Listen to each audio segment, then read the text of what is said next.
Welcome to The Explainer.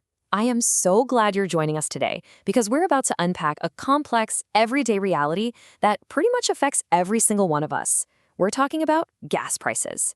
If you're looking to really understand the hidden mechanics behind exactly what you're paying at the pump, well, you're in the right place. So let's just dive right into it. I want you to picture your most recent commute to work, or maybe a recent road trip you took. Think about that exact moment you pulled up to the pump, watched the total ticking higher and higher, and felt that totally familiar pinch in your wallet. You start calculating if you really need to drive to that family gathering this weekend. So why does filling up hurt so much? It feels totally arbitrary sometimes, doesn't it? But as we're going to see, those numbers glaring back at you on the digital display are actually the result of this fascinating and honestly pretty fragile web of geography, local policy, and major global events. $8.56. I mean, wow, that is a truly shocking number. Right now, this is the literal price for a single gallon of gas at a Shell station in Big Sur, California. According to the Gas Index, it actually ranks as the most expensive gas station in America right now. Contrast that staggering $8 and change with the national average, which is sitting at around $3.94. That is a massive discrepancy for literally the exact same product. Section 1. Most expensive gas states. The pain is not equal. Let's break down the top 6 most expensive gas states right now, pulling from Daily Passport and AAA data. Notice the geographic trend going on here? The West Coast and our most isolated states are just getting hammered. You've got California at number 1, and that's driven by the nation's highest gas taxes alongside strict requirements for special environmental blends of fuel. Then you have Washington and Oregon. They're dealing with recent closures in the Olympic pipeline, which caused these huge localized price spikes. Nevada makes the list just because it consistently ranks in the top 10 for all fuel grades across the board. And then, of course, we have our isolated states. Hawaii has the 3rd highest prices simply due to the massive shipping costs required to actually get the gas out to the islands. And Alaska? Well, despite actually producing its own oil, they still face extreme costs to refine it and transport it across such a vast remote landscape. When you chart the state averages like California at $6.16 and Washington at $5.76 directly against that national average of $3.94, you really start to see these severe geographic penalties some drivers are paying. At that point, you aren't just paying for crude oil anymore. You are quite literally paying for your zip code. Section 2. Why geography dictates price. Unpacking the why. The U.S. Energy Information Administration, the EIA, outlines 4 key factors that essentially dictate the price at your local pump. First up is distance from supply. The further your gas has to travel from a refinery, a port, or a pipeline to get to your local station, the higher the transportation costs. Makes sense, right? Second, supply disruptions. Any planned or unplanned refinery shutdown or a pipeline issue instantly creates a bidding war for whatever supply is left over. Third is retail competition. If you live in an area with very few gas stations, prices are naturally going to be higher. And fourth, environmental programs. About 1/3 of all gasoline sold in the U.S. is a special reformulated blend to reduce pollutants, and creating that blend adds directly to the cost of production and storage. Let's look at a real-world example of that second factor, supply disruptions.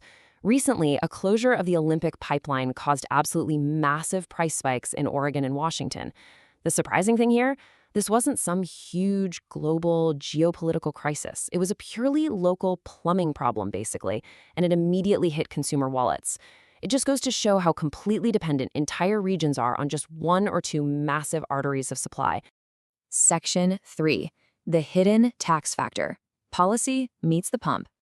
Okay, what's truly fascinating is the contrast between 2 of our most expensive states, California and Hawaii. They both have sky-high prices, but for completely different reasons. California imposes the highest state gas tax in the country at nearly 71 cents per gallon. Add on their strict environmental compliance costs, and you can see that policy is the primary driver of their high prices. Hawaii, on the flip side, actually has the 2nd lowest gas tax in the entire country at just 18.5 cents per gallon. Yet, they're the 3rd most expensive state. Why? Pure geography. The sheer cost of shipping heavy liquid fuel across the Pacific Ocean entirely wipes out the savings they get from those low taxes. So astronomical prices can stem from entirely different root causes. Section 4. History of oil price shocks. We've been here before. To really grasp what's happening today, we need to walk through a quick timeline of historic shocks to our supply chain. Back in 1974, prices spiked to 65 cents a gallon. Now, that was a huge jump at the time, driven by the Yom Kippur War and the resulting oil embargo. In 1979, the Iranian Revolution knocked out a massive chunk of global production, pushing prices up to 90 cents and causing stateside gas rationing based on license plate numbers. Fast forward to 2005, and a domestic natural disaster, Hurricane Katrina, shut down a quarter of U.S. crude oil production, pushing prices to $2.30. And most recently, in 2022, Russia's invasion of Ukraine created a global supply crisis that drove the national average to a historic $5.01 per gallon. The absolute crucial takeaway here is that our local gas stations are incredibly vulnerable to global instability. Whether it's a war in the Middle East, a conflict in Eastern Europe, or a hurricane spinning up in the Gulf of Mexico, instability directly and immediately shrinks the global supply of crude oil.